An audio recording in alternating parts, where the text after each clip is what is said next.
Bonjour à tous. Aujourd'hui, on plonge au cœur d'un sujet qui devient incontournable pour les entreprises au Maroc, le reporting extra-financier.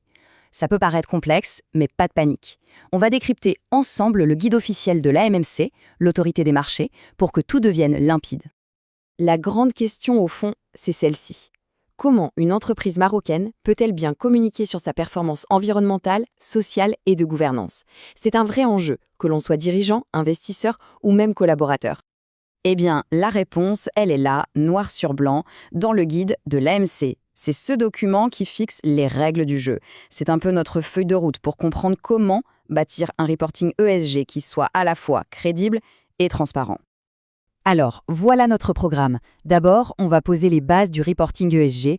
Ensuite, on verra pourquoi c'est devenu si important. Puis, on décortiquera les grands principes d'un bon rapport. On regardera des exemples très concrets. Et on finira par un coup d'œil sur ce que l'avenir nous réserve. Allez, c'est parti. Ok, entrons dans le vif du sujet. Avant toute chose, il faut qu'on soit tous sur la même longueur d'onde. On va donc définir les concepts clés en se basant directement sur ce que dit le guide de la MMC. Le premier concept, c'est la RSE, la responsabilité sociétale des entreprises. En gros, c'est la philosophie générale. C'est la démarche volontaire d'une boîte qui décide de contribuer positivement aux grands enjeux de développement durable. C'est une vision qui va bien au-delà du profit. Et ensuite, on a les fameux critères ESG. Si la RSE, c'est le pourquoi, l'ESG, c'est le comment.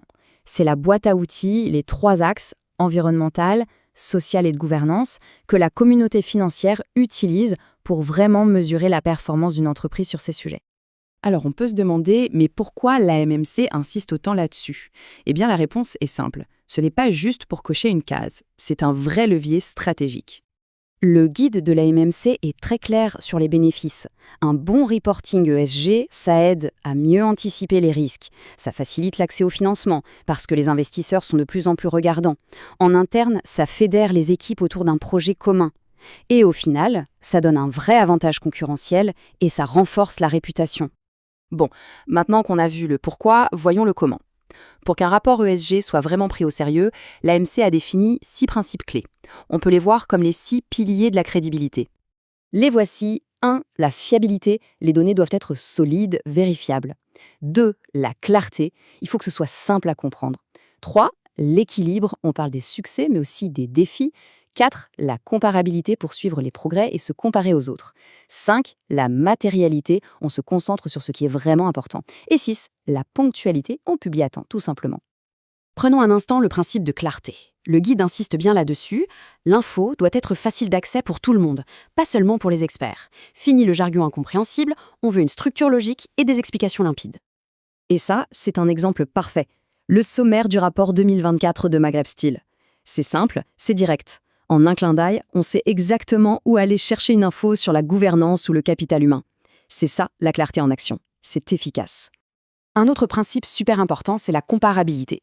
L'idée, c'est que l'information doit permettre 2 choses.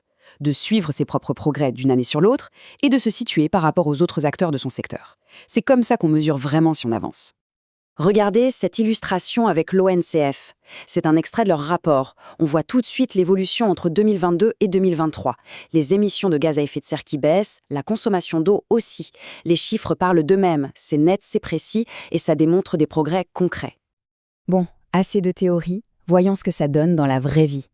On va regarder comment de grandes entreprises comme l'ONCF, Maghreb Style et Marsa Maroc appliquent concrètement tous ces principes. Et ce graphique, il est assez spectaculaire. Regardez-moi ça. On voit un engagement très fort sur les énergies propres.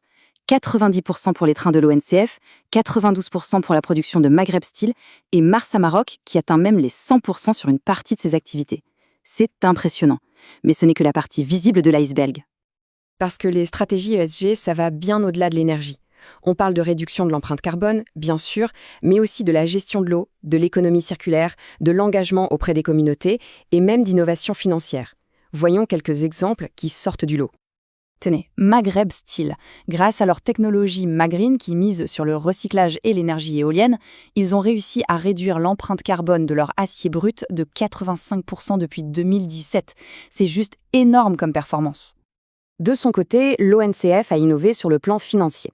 Ils ont lancé la toute première émission d'obligations vertes, des Green Bonds dans le secteur des infrastructures au Maroc.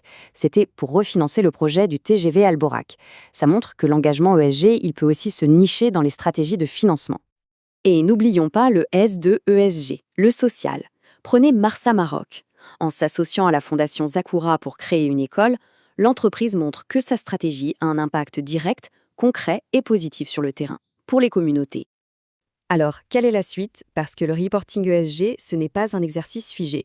L'AMSM a une vision très claire pour faire évoluer tout ça sur le marché marocain.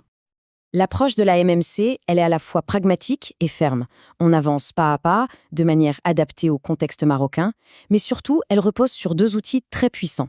D'abord, le principe Comply or Explain, qui veut dire soit vous respectez la règle, soit vous expliquez pourquoi vous ne le faites pas. Et ensuite, l'approche Name and Shame, qui consiste à nommer publiquement les bons et les mauvais élèves pour encourager tout le monde à faire mieux. Et on termine sur cette question qui est vraiment la question de fond. Est-ce que cette approche du s'exécuter ou s'expliquer va vraiment transformer durablement le marché des capitaux au Maroc? C'est tout l'enjeu des années à venir pour un marché qui se veut plus transparent, plus durable et plus responsable.